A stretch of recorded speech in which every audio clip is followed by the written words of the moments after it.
பிதா சுதன் பரிசுத்த ஆவியின் நாமத்தினாலே உங்கள் அனைவருக்கும் என் அன்பான வாழ்த்துக்கள். புத்தாண்டு பிறந்து விட்டது, புதிய வாழ்வும் அமைந்து விட்டது. நம்முடைய தேவனாகிய கர்த்தராலே ஆகாத காரியம் ஒன்றுமில்லை. எல்லாம் ஆகும், எனக்கு எல்லாம் ஆகும். பலப்படுத்தும் இயேசுவாலே எனக்கு பலன் உண்டாகும். நம்முடைய பலகீனத்தில் அவருடைய பலம் பூரணமாய் விளங்கும். நம்முடைய பாவமெல்லாம் அவருடைய கிருபையாலே பூரணமாய் மறையும். அழிந்து போகும் மண்பாண்டமாகிய இந்த பொக்கிஷத்தில் அழியாத பொக்கிஷத்தை இந்த மண்பாண்டத்தில் நிறைத்திருக்கிறார்.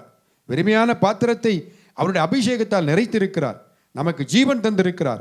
அக்கினி நடுவில் ஜீவன் தந்திருக்கிறார். உழையாத சேற்றில் நாம் அமிழாமல் நம்மை அணைத்து கொண்டு இருக்கிறார்.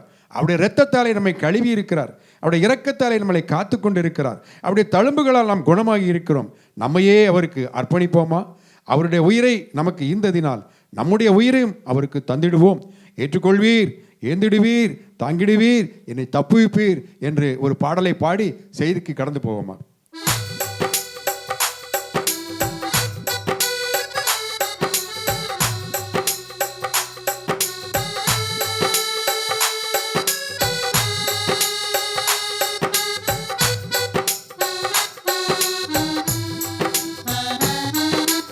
எல்லாமாகுமே, எனக்கெல்லாமாகுமே, பலப்படுத்தும் இயேசுவாலே பலனுண்டாகுமே. எல்லாமாகுமே, எனக்கெல்லாமாகுமே, பலப்படுத்தும் இயேசுவாலே பலனுண்டாகுமே. பலகீனத்தில் உமது பலம் பூரணமாய் விளங்குதையா. பலகீனத்தில் உமது பலம் பூரணமாய் விளங்குதையா. பாவமெல்லாம் உம் கிருபையாலே பூரணமாய் மறையுதையா. என் பாவமெல்லாம் உம் கிருபையாலே பூரணமாய் மறையுதையா. எல்லாமாகுமே, எனக்கெல்லாமாகுமே, பலப்படுத்தும் இயேசுவாலே பலனுண்டாகுமே.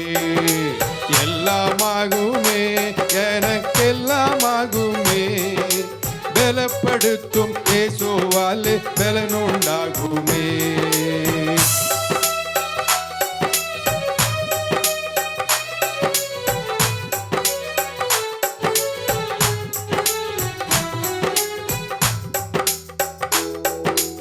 அழிந்து போகும் மண்பாண்டம் இதில் அழியாத பொக்கிஷம் நிறைத்தீரே. அழிந்து போகும் மண்பாண்டம் இதில் அழியாத பொக்கிஷம் நிறைத்தீரே. பெருமையான பாத்திரம் என்னை அபிஷேகத்தால் நிறைத்தீரே. பெருமையான பாத்திரம் என்னை அபிஷேகத்தால் நிறைத்தீரே. எல்லாமாகுமே, எனக்கெல்லாமாகுமே, பலப்படுத்தும் இயேசுவாலே பலனுண்டாகுமே. எல்லாமாகுமே, எனக்கெல்லாமாகுமே, பலப்படுத்தும் இயேசுவாலே பலனுண்டாகுமே.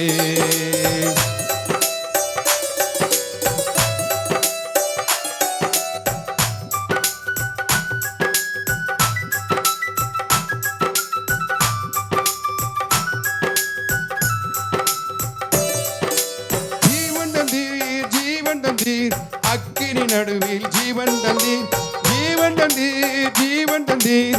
அக்கினி நடுவில் ஜீவன் தந்தீர். உழையாத சேற்றிலே நான் அமிழாமல் அணைத்துக் கொண்டேன். உழையாத சேற்றிலே நான் அணையாமல் அணைத்துக் கொண்டேன். எல்லாமாகுமே, எனக்கெல்லாமாகுமே, பலப்படுத்தும் இயேசுவாலே பலனுண்டாகுமே. எல்லாமாகுமே, எனக்கெல்லாமாகுமே, பலப்படுத்தும் இயேசுவாலே பலனுண்டாகுமே.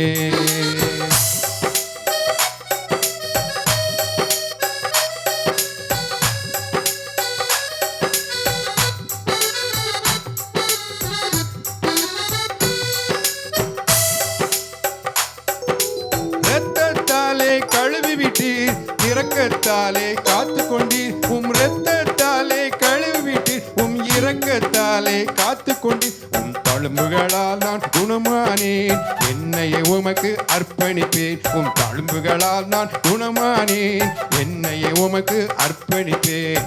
எல்லாமாகுமே எனக்கெல்லாமாகுமே, பலப்படுத்தும் இயேசுவாலே பலன் உண்டாகுமே. எல்லாமாகுமே எனக்கெல்லாமாகுமே, பலப்படுத்தும் இயேசுவாலே பலன் உண்டாகுமே.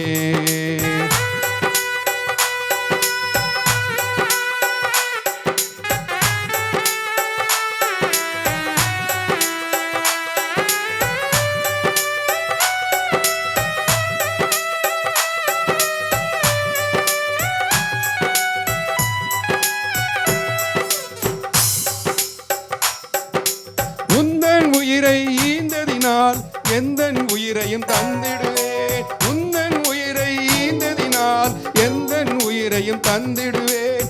ஏற்றுக்கொள்வீர் ஏந்திடுவீர் தாங்கிடுவீர் என்னை தப்புவிப்பீர், ஏற்றுக்கொள்வீர் ஏந்திடுவீர் தாங்கிடுவீர் என்னை தப்புவிப்பீர். எல்லாமாகுமே எனக்கெல்லாமாகுமே, பலப்படுத்தும் இயேசுவாலே பலன் உண்டாகுமே. எல்லாமாகுமே எனக்கெல்லாமாகுமே, பலப்படுத்தும் இயேசுவாலே பலன் உண்டாகுமே. எல்லாமாகுமே எனக்கெல்லாமாகுமே, பலப்படுத்தும் இயேசுவாலே பலன் உண்டாகுமே. இன்றைக்கு உங்களோடு நான் பகிர்ந்து கொள்ளும்படியாக தெரிந்து கொள்ளப்பட்ட வேத வாக்கியம் யாத்ராகம் 15வது அதிகாரம் 1-2 வசனங்கள். யாத்ராகம் 15:1-2. அப்பொழுது மோசேயும் இஸ்ரவேல் புத்திரரும் கர்த்தரை புகழ்ந்து பாடின பாட்டு. கர்த்தரை பாடுவேன், அவர் மகிமையாய் வெற்றி சிறந்தார், குதிரையையும் குதிரை வீரனையும் கடலிலே தள்ளினார். கர்த்தர் என் பலனும் என் கீதமுமானவர், அவர் எனக்கு இரட்சிப்புமானவர், அவரே என் தேவன், அவருக்கு வாசஸ்தலத்தை ஆயத்தம் பண்ணுவேன், அவரே என் தகப்பனுடைய தேவன், அவரை உயர்த்துவேன். இந்த 2 வசனங்களின் அடிப்படையில் செய்தி. இந்த செய்தி மோசேயின் வெற்றி பாடல், மோசே முழங்கிய வெற்றி பாடல். யாத்ராகம் 15:1-18 வசனம் வரை அந்த பாடல் எழுதப்பட்டிருக்கிறது. இந்த பாடல் பாடப்பட்ட சூழ்நிலையை நாம் சற்று சிந்தித்து பார்ப்போம் என்று சொன்னால், தேவாதி தேவன் தெரிந்து கொள்ளப்பட்ட இஸ்ரவேல் ஜனங்களை பார்வோனின் பிடியிலிருந்து, அடிமைத்தனத்திலிருந்து விடுதலை அடைய பார்வோனுக்கு 10 வாதைகளை கொடுத்தார் என்பதை நாம் நன்கு அறிந்திருக்கிறோம். அந்த 10 வாதைகளுக்கு பிறகு பார்வோனின் கடின இருதயம் இழகி இந்த ஜனங்களை விடுதலை செய்தான். ஆனாலும் அந்த ஜனங்கள் வனாந்தரத்தின் வழியாக வரும்பொழுது பகலிலே மேக ஸ்தம்பமாகவும் இரவிலே அக்கினி ஸ்தம்பமாக இருந்தவர்களுக்கு வழி நடத்தினார். ஆனால் அந்தோ பரிதாபம், எந்த இடத்தில் பாளையம் இறங்கினார்களோ அந்த இடத்தில் பார்வோன் தன்னுடைய படைகளையும் அதிபதிகளையும் ரதங்களையும் குதிரைகளையும் பூட்டிக் கொண்டு யுத்த வீரர்களோடு இராணுவ வீரர்களோடு அவரை அழிக்க பின்தொடர்ந்து வந்தான்.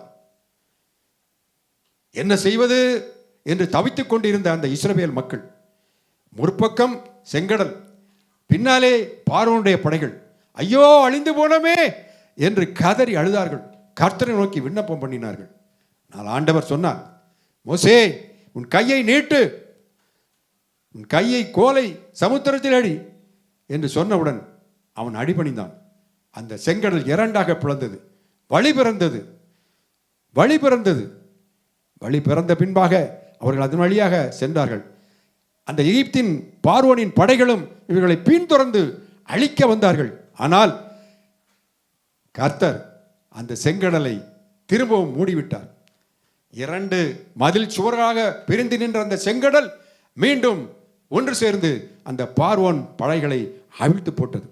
எனவே இதைத்தான் ஏசாயா தீர்க்கதரிசி 43வது அதிகாரம் 16-17 தீர்க்க தரிசனமாக நமக்கு உரைத்திருக்கிறார். சமுத்திரத்திலே வழியையும் வலிய தண்ணீர்களிலே பாதையும் உண்டாக்கி ரதங்களையும் குதிரைகளையும் இராணுவங்களையும் பராக்கிரமசாலிகளையும் புறப்பட பண்ணி அலைகள் எழுந்திராதபடிக்கு ஒருமித்து விழுந்து கிடக்கும் ஒரு திரி அணைகிறது போல அவைகள் அணைந்து போகும் பண்ணுகிற கர்த்தர் என்று எழுதியிருக்கிறார்.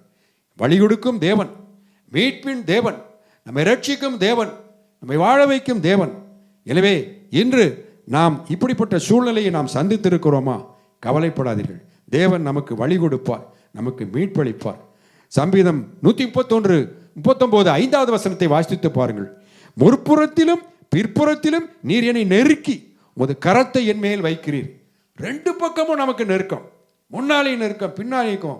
அங்கேயும் போக முடியாது, இங்கேயும் போக முடியும். இப்படிப்பட்ட சூழ்நிலை தான் அந்த இஸ்ரவேல் ஜனங்கள் சந்தித்தார்கள். இன்றைக்கு நாமும் பாடுபட்ட சூழ்நிலையை சந்தித்துக் கொண்டிருப்போம். ஆனால் கவலைப்பட வேண்டிய அவசியம் இல்லை. ஏனென்றால் கர்த்தர் பகற்காலத்திலே தமது கிருபையை கட்டளையிடுகிறார், ராக்காலத்திலே அவரை பாடும் பாட்டு என் வாயில் இருக்கிறது என்று தாவீது சங்கீதம் 42:8 சொன்னதைப் போல நாம் பகற்காலத்திலே அவருடைய கிருபையை அனுபவித்து ராக்காலத்திலே, அதாவது துன்பம் வரும் காலங்களிலே, இருளின் காலத்திலே அவரை பாடும் பாட்டு நம் வாயில் இருக்க வேண்டும். இதைத்தான் இந்த சங்கீதத்தின் இந்த செய்தியின் வாயிலாக நாம் அறிந்து கொள்ள வேண்டிய சத்தியம். மோசே இந்த பாடலை எப்பொழுது பாடினான்? அடிமைத்தனத்தில் இருக்கும் பொழுது, அடிமைத்தனத்தில் அடைக்கப்பட்டிருந்த போது பாடவில்லை. வனாந்தர பாதை வழியாக வந்தபோது பாடவில்லை. அப்பொழுதெல்லாம் முறுமுறுத்தார்கள், முணங்கினார்கள். இருளிலே அல்லது இரவிலே கீதம் பாட அவர்களுக்கு மனம் வரவில்லை. ஏனென்றால் அவர்களுக்கு மன தைரியம் இல்லை, மனதிலே வலிமை இல்லை. இன்றைக்கு நாமும் நமக்கு நெருக்கும் பொழுது, சோதனைகள், வேதனைகள், துன்பங்கள், துயரங்கள் நம்முடைய வாழ்க்கையில் நம்மை நெருக்கும் பொழுது நமக்கு கர்த்தரை துதித்து பாடும் மனமில்லை, மன வலிமை இல்லை, மன தைரியம் இல்லை. மத்தேயு 26:30 பாருங்க. இயேசு கிறிஸ்து சிலுவையில் பாடுபடுவதற்கு முன்னால், ஒலிவமர மலைக்கு போவதற்கு முன்னால் தோத்திர பாடலை பாடிவிட்டு ஒலிவமலைக்கு சென்றார் என்று எழுதப்பட்டிருக்கிறது. பவுல் அப்போஸ்தலனை பாருங்கள். சிறைச்சாலையிலே பவுலும் சீலாவும் அடைக்கப்பட்டிருந்த பொழுது தேவனை துதித்து பாடினார்கள். எனவே துன்பம் வரும் வேளையிலே ஆண்டவரை துதித்து பாடுங்கள். ஏதோ சந்தோஷமாக இருக்கும் பொழுது மட்டும் நான் இறைவனை துதிப்பது நம்முடைய கடமை இல்லை. துன்பத்தின் மத்தியிலும் அவரை துதிக்க வேண்டும். இந்த யூத ஜனங்கள் செங்கடல் பிளந்து வழி திறந்த பின்பு, மீட்பின் பாதை திறக்கப்பட்ட பின்புதான், சத்துருக்கள் முறியடிக்கப்பட்ட பின்புதான் மோசே இந்த வெற்றியின் கீதத்தை முழங்கினான். இன்று நாமும் பிரச்சனைகள், நெருக்கடிகள், சத்துருக்களின் போராட்டங்கள், அடிமைத்தனங்கள், அதாவது பாவ செயல்களுக்கும் பாவ சிந்தனைகளுக்கும் அடிமையாகி மீட்பின் பாதை அடைக்கப்பட்டிருக்கும் பொழுது கர்த்தரை துதித்து பாட மனம் வருவதில்லை. மாறாக அடைக்கப்பட்ட பாதை திறக்கப்பட்டு மீட்பின் பாதையிலே அவர் நம்மை நடத்தும் போது நம்மை துரத்தி துரத்தி தொடருவேன், பிடிப்பேன், சங்கரிப்பேன் என்று அழிக்க நினைக்கும் சத்துருவை அவர் சாத்தானின் சதி செயல்களிலிருந்து நம்மை விடுதலை செய்யும் பொழுது நம் உதட்டிலே பாடல் வருகிறது, நம் உள்ளத்திலே கீதம் பிறக்கிறது. சமாதானமாகிய பெரும் பாதை நமக்கு உண்டான பிறகுதான் நாமும் கர்த்தரை துதித்து பாடுகிறோம். இரவிலும் கீதம் பாடும் அருள் செய்ய வல்லவராகிய தேவன் நம்மோடு இருக்கிறார் என்பதை நாம் மறந்து விடுகிறோம். எனவே துன்பத்தின் மத்தியிலும், துயரத்தின் மத்தியிலும், நெருக்கத்தின் நேரத்திலும், நோய்களின் மத்தியிலும் தேவனை துதித்து பாட தேவன் இன்று நம்மை அழைக்கிறார். இந்த பாடலில் மறைந்துள்ள சத்தியங்கள், ஆழமான 4 கருத்துக்கள், அதை நான் உங்களுக்கு விளக்க கடமைப்பட்டு இருக்கிறேன். 4 கருத்துக்கள். 1வது வசனத்திலிருந்து 5வது வசனம் வரை தேவனுடைய மகத்தான வெற்றி, அதாவது காட்ஸ் குளோரியஸ் விக்டரி. 6வது வசனத்திலிருந்து 10வது வசனம் வரை தேவனுடைய வல்லமையான ஆயுதங்கள், காட்ஸ் பவர்ஃபுல் வெப்பன்ஸ். 11லிருந்து 16 வரை தேவனுடைய அற்புதமான குணாதிசயங்கள், காட்ஸ் மிராக்குலஸ் கேரக்டர். 14லிருந்து 18 வரை தேவனுடைய வல்லமையான வாக்குத்தத்தங்கள் நிறைவேற்றதை குறித்து இந்த பாடல் நமக்கு விளக்குகிறது. God's promise fulfilled. அதாவது தேவனுடைய மகத்தான வெற்றி என்ன? தேவனுடைய வெற்றி மகத்தானது, மகிமையானது. தேவனால் தெரிந்தெடுக்கப்பட்டு வழி நடத்துகிற ஜனங்களை அழிக்க நினைக்கும் சத்துருக்களை ஆழ்கடலில் அமிழ்த்து போடுவார். God destroys our enemies. கடலை போல திரண்டு வந்து யுத்த வீரர்களைப் போல தொடர்ந்து நம்மை துரத்தி அழிக்க நினைக்கும் சத்துருக்களாக பாவ செயல்களை, பாவ சிந்தனைகளை கல்லை போல அல்லது ஈயத்தை போல சமுத்திரத்தின் ஆழத்திலே தள்ளிவிட்டு அசையாமல் இருக்க செய்வார், அமிழ்ந்து போக செய்வார். God throw our sins to deep sea. Don't worry. எந்த ஜனங்களை, முதற்பேரான குழந்தைகளை அழிக்க பார்வோன் நினைத்தானோ அதே பார்வோன் ராஜாவின் ஜனங்களை கடலில் மூழ்கடித்து சாக செய்தார். முற்பகல் செய்யின் பிற்பகல் விளையும். பழிவாங்குதல் தேவனுக்குரியது என்பதை தேவன் நிரூபித்து காட்டினார். இதுதான் தேவனுடைய மகத்தான வெற்றி. மீட்பு அல்லது ரட்சிப்பு என்பது அவராலே மட்டும்தான் முடியும், நம் கையில் இல்லை. கிருபையினால் இரக்கத்தினால் நம்மை மீட்டு கொண்டவர், ரட்சிப்பவர். கர்த்தரே என் ரட்சிப்பு, கர்த்தரே என் ரட்சிப்பு. ரட்சிக்கும் தேவன், மீட்பின் தேவனை நாம் என்றென்றும் துதிக்க கடமைப்பட்டு இருக்கிறோம். அடுத்தது தேவனுடைய வல்லமையான ஆயுதங்கள், காட்ஸ் பவர்ஃபுல் வெப்பன்ஸ். அதாவது யெகோவா சேபோத் என்பது அவருடைய நாமம். அவர் நம்மோடு இருக்கிறார், நம்மை காக்கிறவர், எப்பொழுதும் நம்மை அவருடைய செட்டைகளை மறைத்து காத்துக்கொள்கிறவர். அவர் நமக்காக யுத்தம் செய்கிறவர். மோசே யாத்திராகம் 14:4 வாசித்து பாருங்கள். இந்த ஜனங்களை பார்த்து சொன்னான், கர்த்தர் உங்களுக்காக யுத்தம் செய்வார், நீங்கள் சும்மா இருப்பீர்கள். எந்த பிரச்சனை வந்தாலும் சரி, எந்த எதிரிகள் நம்மை தாக்க வந்தாலும் சரி, நாம் யுத்தம் செய்ய வேண்டிய அவசியம் இல்லை. கர்த்தர் நமக்காக யுத்தம் செய்வார். இந்த நம்பிக்கை நம்மிடத்தில் பிறக்க வேண்டும். ஏசாயா 42:13, கர்த்தர் பராக்கிரமசாலியை போல புறப்பட்டு யுத்த வீரனைப் போல வைராக்கியம் கொண்டு முழங்கி கர்ச்சித்து தம்முடைய சத்துருக்களை மேற்கொள்ளுவார் என்று எழுதப்பட்டிருக்கிறது. எனவே கர்த்தர் நம்முடைய எதிரிகளை, நம்முடைய சத்துருக்களை, நம்முடைய பாவங்களை ஜெயிக்க, சத்துருவை அழிக்க அடிக்கப்பட்ட ஆட்டுக்குட்டியாக கல்வாரியிலே நமக்காக சிலுவையில் ரத்தம் சிந்தினார். சாத்தானின் தலையை கல்வாரியில் சிலுவையில் நசுக்கி போட்டு வெற்றி சிறந்தான். பாவத்தை வென்று நீதியை நிலைநாட்டிய யூதா கோத்திரத்து ராஜ சிங்கமாக அவர் வீற்றிருக்கிறார். 6வது வசனத்திலிருந்து 10வது வசனத்தை வாசித்து பாருங்கள். தேவனுடைய வல்லமான ஆயுதங்கள். தேவன் யுத்தம் செய்வார் என்று எழுதப்பட்டிருக்கிறது. தேவன் யுத்தம் செய்கிற தேவனா? அவர் அன்பின் சொரூபம், அவர் அமைதியின் சொரூபம், அவர் கிருபை உள்ளவர், இரக்கம் உள்ளவர், தயவு உள்ளவர் என்றெல்லாம் வாசிக்கிறோம். ஆனால் யுத்தத்தில் வல்லவர், நமக்காக யுத்தம் செய்வார். எந்த ஆயுதங்களை கொண்டு யுத்தம் செய்வார்? வில்லையும் அம்பையும் எடுத்துக்கொண்டு ஈட்டையும் அல்லது ரதங்களையும் கொண்டு அவர் யுத்தம் செய்வாரா? இல்லை. அவர் எடுத்துக்கொண்ட ஆயுதங்கள் அவர் வல்லமையில வலதுகரம், வல்லமையில வலதுகரம் பராக்கிரமம் செய்யும் என்று எழுதப்பட்டிருக்கிறது. சாத்தானை ஜெயித்து பிதாவின் வலது பார்சத்தில் வீற்றிருக்கிறவர். அவரது வலதுகரம், பராக்கிரமம் உள்ள வலதுகரத்தினால் நமக்கு யுத்தம் செய்வார். அவரது கம்பீரமான தோற்றம், அவர் தம் பார்வையாலே எதிரிகளை கீழே விழத்தள்ளுவார். அவளது முகம் அழகிய முகம், அவருடைய தோற்றம் கம்பீரமான தோற்றம்.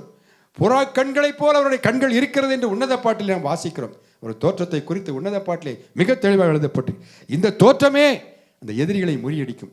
எனவே அப்படிப்பட்ட ஒரு முக தோற்றத்தை, ஒரு பொலிவான தோற்றத்தை, ஒரு சாந்த சொரூபத்தை நாம் இயேசுவின் சுபாவத்தை கொண்டிருந்தோம் என்று சொன்னால் நாமும் எதிரிகளை எளிதாக முறியடிக்க முடியும். அவருடைய தழும்புகளால் நாம் குணமானோம். தாவீது 5 கூழாங்கற்களை கொண்டு பராக்கிரமசாலியான கோலியத்தை முறித்தது போல இயேசு கிறிஸ்து தன் சரீரத்தில் ஏற்பட்ட காயங்களால், 5 காயங்களின் தழும்புகளால் நம்முடைய நோய்களை, நம்முடைய ஆத்தும நோய்களை குணமாக்கி சாத்தானை முறியடிக்க வல்லவராக இருக்கிறார். அவரது கோபம், அவர் கோபத்தை யாரும் கண்டதில்லை. அவர் அமைதியின் சுரூபம், அன்பின் வடிவம் என்றுதான் நாம் நினைக்கிறோம். ஆனால் அவர் கோபப்பட்டால் சத்துரு ஒரு நிமிடத்தில் எரிந்து போவான். அவருடைய கோபம் அக்கினியைப் போல எழும்பி தாளடியைப் போல சத்துருக்களை பட்சிக்கும் என்று எழுதப்பட்டிருக்கிறது. அவரது சுவாச காற்று என்று சொன்னால் நாசியின் சுவாச காற்று, அதாவது பரிசுத்த ஆவி. அவர் நம்மேல் ஊதப்படுகிற பரிசுத்த ஆவி நமக்கு ஆவியின் வல்லமை தருகிறது. தடையாக நிற்கும் தண்ணீர்களை குவியலாக்கி நமக்கு திறந்த வாசலை ஏற்படுத்துகிறது. பெரும் பாதையான வழியை உண்டாக்குகிறது. அதன் வழியே நாம் நடக்கும் பொழுது பெரும் சமாதானம் நமக்கு கிடைக்கும். அடுத்தபடியாக கடைசியாக அவருடைய அம்புகளாகிய கூர்மையான வார்த்தை இருபுறம் கருக்குள்ள பட்டயம் போன்றது. வார்த்தை என்னும் பட்டயத்தால் சத்ருவையும் நம்மையும் பிரித்து விடுகிறார். உலகத்தையும் ஊனையும் பிரித்து விடுகிறார். நம்முடைய இதயத்தை உலகத்தின் பிடியிலிருந்து பிரித்து விடுகிறார் அந்த வார்த்தையினால். பவர்ஃபுல் வெப்பன் அவருடைய வார்த்தை.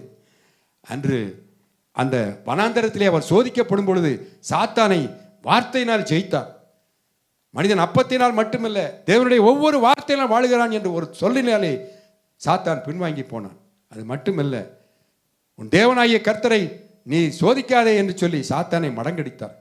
இப்படி வார்த்தைகளினால் அவர் சாத்தானை முறியடித்தார். அது மட்டுமல்ல, விபச்சார ஸ்திரியை கையும் களவுமாக பிடித்தவர்கள் யூத ஜனங்கள் நியாயப்பிரமாண சட்டத்தின்படி கல்லெறிந்து கொள்ள வேண்டும் என்று துரத்தி கொண்டு வந்த பொழுது அவர்களை அவர் எப்படி துரத்தினார் தெரியுமா? தன் விரலினால் எழுதினார் கீழே. வார்த்தைகளை எழுதினார். என்ன வார்த்தை எழுதினார் என்று தெரியாது. இந்த வார்த்தைகளை கண்ட ஜனங்கள் கல்லை கீழே போட்டுவிட்டு ஓடிவிட்டார்கள். இப்படியாக அவர் எதிரிகளை முறியடிக்க அவருடைய வார்த்தை வல்லமை உள்ளது. வார்த்தை வல்லமை உள்ளது. அவருடைய அம்புகளாகிய கூர்மையான வார்த்தை. அடுத்தபடியாக மூன்றாவது, தேவனுடைய அற்புதமான குணாதிசயங்கள். God's wonderful characters. God's wonderful character. தேவன் 11 16 வாசித்து பாருங்க. தேவன் வல்லமை நிறைந்தவர், மகத்துவம் நிறைந்தவர், மகிமை நிறைந்தவர், பராக்கிரம் நிறைந்தவர், பரிசுத்தம் நிறைந்தவர், அற்புத அதிசயங்கள் செய்வதில் வல்லவர், ஆச்சரியமாக நம்மை வழிநடத்துகிறவர், கிருபை, இரக்கம், தயவு, கருணை, கீர்த்தி நிறைந்தவர், ஞானமும் அறிவும் அவரே, துதிக்கப்படத்தக்கவர், துதிகளின் மத்தியில் வாசம் செய்பவர். அதனால்தான் மோசே சொல்லுகிறான், கர்த்தாவே, தேவர்களில் உமக்கு ஒப்பானவர் யார்? உமக்கு ஒப்பானவர் யார்? வானத்திலும் பூமியிலும் உமக்கு ஒப்பானவர் யார்? உமக்கு ஒப்பானவர் யார்? இந்த பாடலை நாமும் சேர்ந்து பாடுவோமா?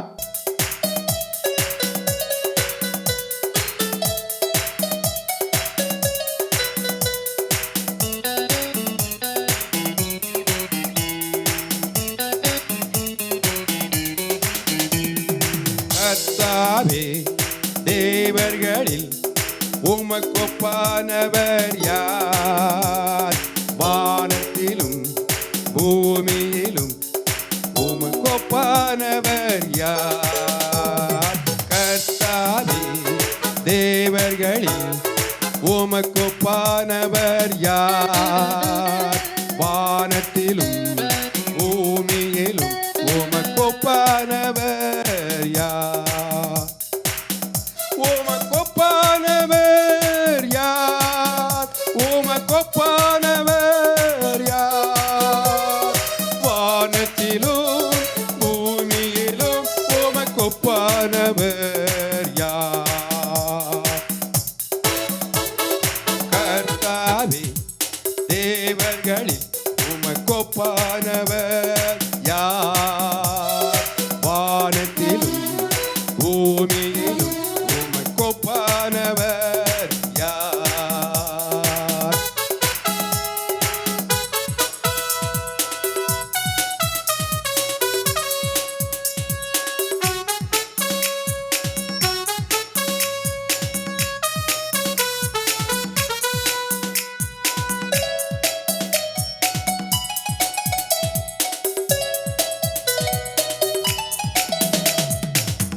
கடலை நீர் விளந்து உந்தன் ஜனங்களை நடத்தி சென்றீர்.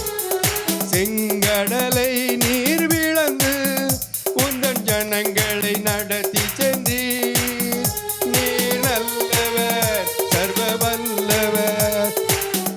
நீர் நல்லவர், சர்வ வல்லவர், என்றும் வாக்கு மாறாதவர். உமக்கொப்பானவர் யார்? உமக்கொப்பானவர் யார்? வானத்திலும் பூமியிலும் உமக்கொப்பானவர் யார்? வானத்திலும் பூமியிலும் உமக்கொப்பானவர் யார்?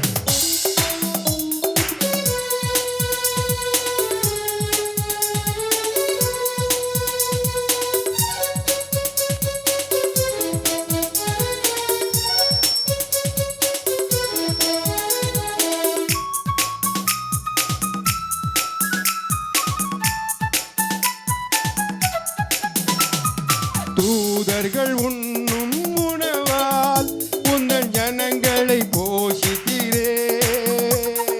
தூதர்கள் உண்ணும் உணவால் உந்தன் ஜனங்களை போஷித்தீரே. உம்மை போல் யாருண்டு இந்த ஜனங்களை நேசித்திட? உம்மை போல் யாருண்டு இந்த ஜனங்களை நேசித்திட? உமக்கொப்பானவர் யார்? உமக்கொப்பானவர் யார்? வானத்திலும் பூமியிலும் உமக்கொப்பானவர் யார்? வானத்திலும் பூமியிலும் உமக்கொப்பானவர் யார்?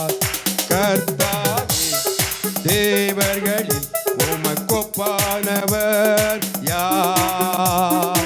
வானத்திலும் பூமியிலும் உமக்கு ஒப்பானவர் யார்? கண்மலை பிளந்தார், ஜனங்களின் தாகம் தீர்த்தார். அவருடைய நாமம் அதிசயம். இன்றும் அற்புதம் செய்வராக இன்றைக்கு இருக்கிறார். தேவன் நம்மோடு இருக்கிறார்.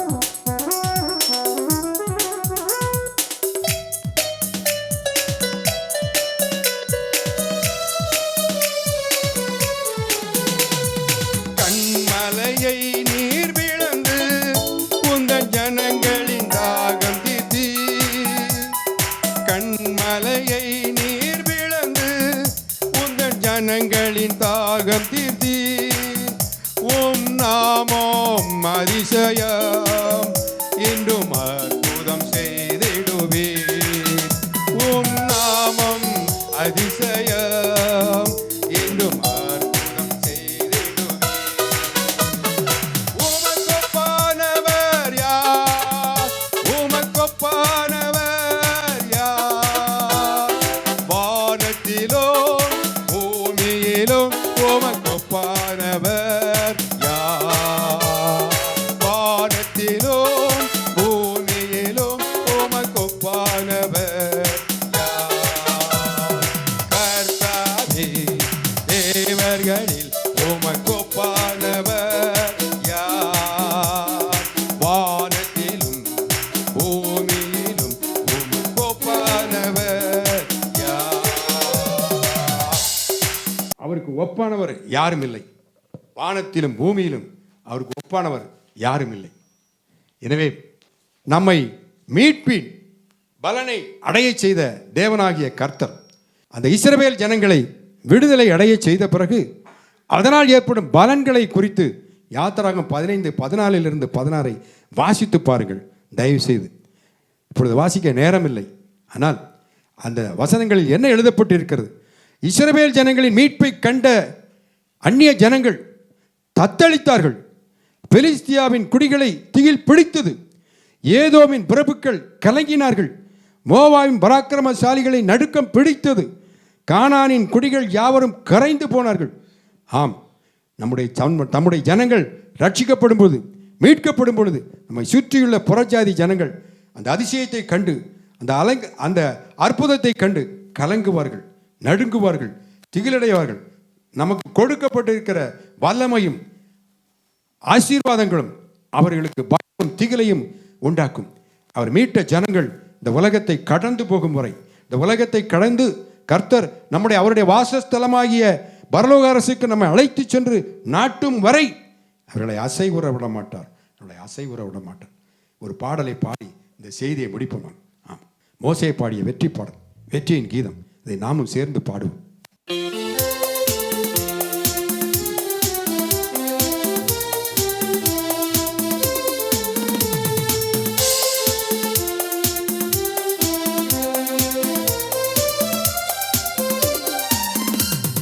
கர்த்தரை நான் என்றென்றும் பாடுவே, அவர் மகிமையை நான் என்றென்றும் போற்றுவேன். கர்த்தரை நான் என்றென்றும் பாடுவேன், அவர் மகிமையை நான் என்றென்றும் போற்றுவேன்.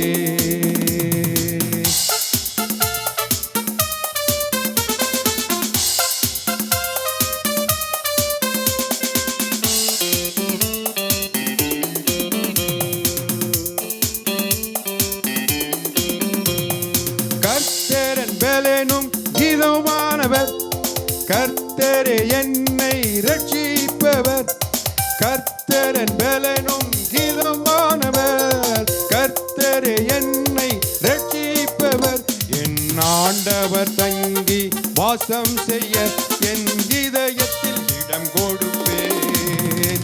என் ஆண்டவர் தங்கி வாசம் செய்ய என் இதயத்தில் இடம் கொடுப்பேன்.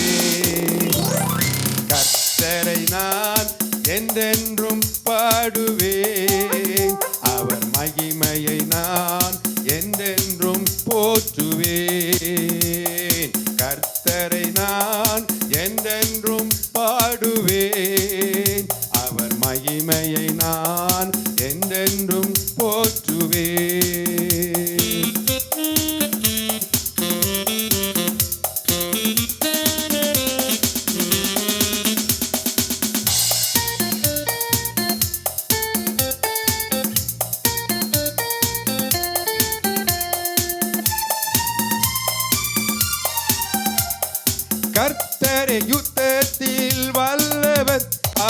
மகிமை நிறைந்தவர்.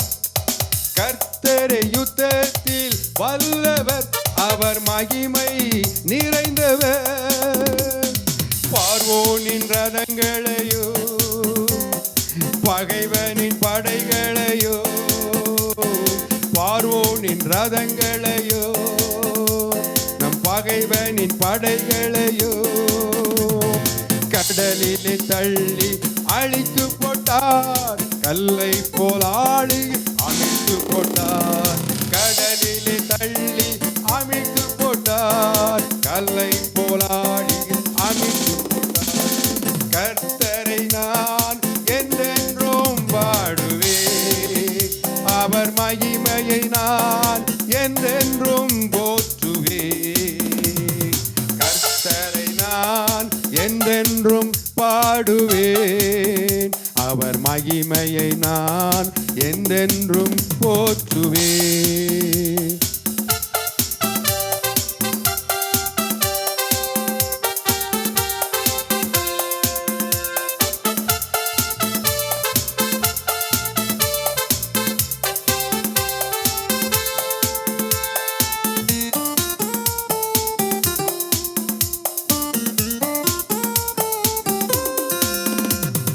கர்த்தாவே நீர் நல்லவர், மகத்துவம் நிறைந்தவர்.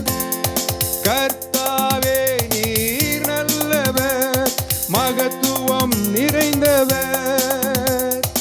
ஆழத்தில் அதிசயம் காண செய்தீர், ஆச்சரியமாய் என்னை நடத்தி வந்தீர். ஆழத்தில் அதிசயம் காண செய்தீர், ஆச்சரியமாய் என்னை நடத்தி வந்தீர். பலம் நிறைந்த கரத்தினால் என் பகைவனை நொறுக்கி போட்டீர். பலம் நிறைந்த கரத்தினால் என் பகைவனை நொறுக்கி போட்டீர். கர்த்தரை நான் என்றென்றும் பாடுவேன், அவர் மகிமையை நான் என்றென்றும் போற்றுவேன். கர்த்தரை நான் என்றென்றும் பாடுவேன், அவர் மகிமையை நான் என்றென்றும் போற்றுவேன்.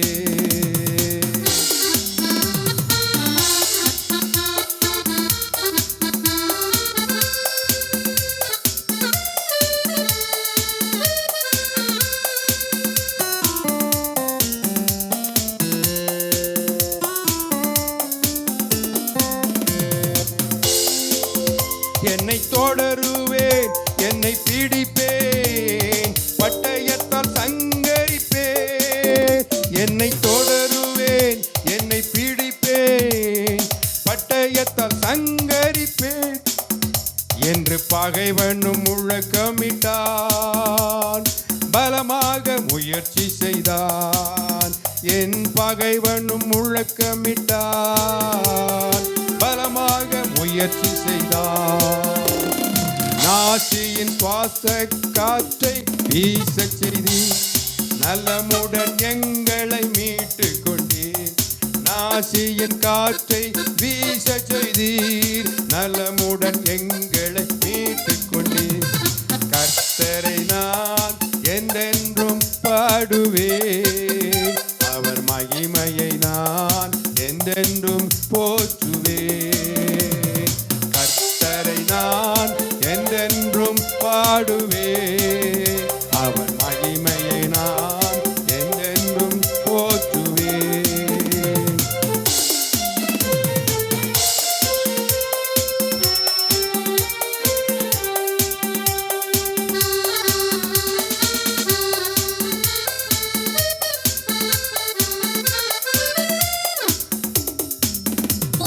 கர்த்தாவே தேவர்களில் உமக்கொப்பானவர் யார்? கர்த்தாவே தேவர்களில் உமக்கொப்பானவர் யார்? பரிசுத்தத்தில் மகத்துவமுள்ளவர் யார்? துதிகளில் பயப்படத்தக்கவர் யார்? பரிசுத்தத்தில் மகத்துவமுள்ளவர் யார்? துதிகளில்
இந்த உடலில் உயிர் உள்ளவரை வாழ்க்கை கடலை கடக்கும் வரை, இந்த உடலில் உயிர் உள்ளவரை என் வாழ்க்கை கடலை கடக்கும் வரை, பரம கானானுக்குள் நுழையும் வரை, பரலோக அரசை காணும் வரை, பரம கானானுக்குள் நுழையும் வரை, பரலோக அரசை நானும் வரை, அசை உறவிட மாட்டே, அசை உறவிட மாட்டே, அசை உறவிட மாட்டே, அசை உறவிட மாட்டே.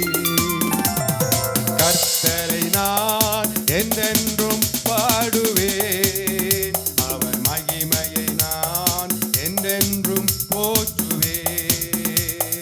கர்த்தரை நான் என்றென்றும் பாடுவேன், அவர் மகிமையை நான் என்றென்றும் போற்றுவேன், அவர் மகிமையை நான் என்றென்றும் போற்றுவேன். தேவனுக்கே மகிமை உண்டாவதாக. பாருங்கள், மோசே பாடின பாடல் எவ்வளவு அருமையான பாடல். கர்த்தர் நம்ம எப்படி வழிநடத்துகிறார். எதிரிகளின் மத்தியிலிருந்து, எதிரிகளின் பிடியிலிருந்து, அப்பா நெருக்கத்தின் மத்தியிலிருந்து நமக்கு எப்படி விடுதலை கொடுக்கிறார். செங்கடலை பிளந்தவர், யோர்தானை பிளந்தவர், அப்பா வானத்திலிருந்து மன்னாவை பொழிந்தவர். இப்படி அற்புத அதிசயங்களை செய்த தேவன் இன்றைக்கும் நம்மை வழிநடத்தி கொண்டிருக்கிறார். நாம் நம்புவோம், விசுவாசிப்போம், அவரை ஏற்றுக்கொள்வோம், ஏற்றுக்கொள்வோம், ஏற்றுக்கொள்வோம். ஆண்டவரே ஏற்றுக்கொள்கிறேன். ஆண்டவரே ஆசீர்வதிங்க கர்த்தாவே. இந்த ஜனங்களை, இந்த செய்தியை கேட்ட ஜனங்களை ஆசீர்வதிங்கள். அவர்களுடைய நெருக்கத்தில் இருந்தவர்கள் விடுதலை கொடுங்கள். ரட்சிப்பு, மீட்பு உம்முடையது. ஆமீன், ஆமீன், ஆமீன்.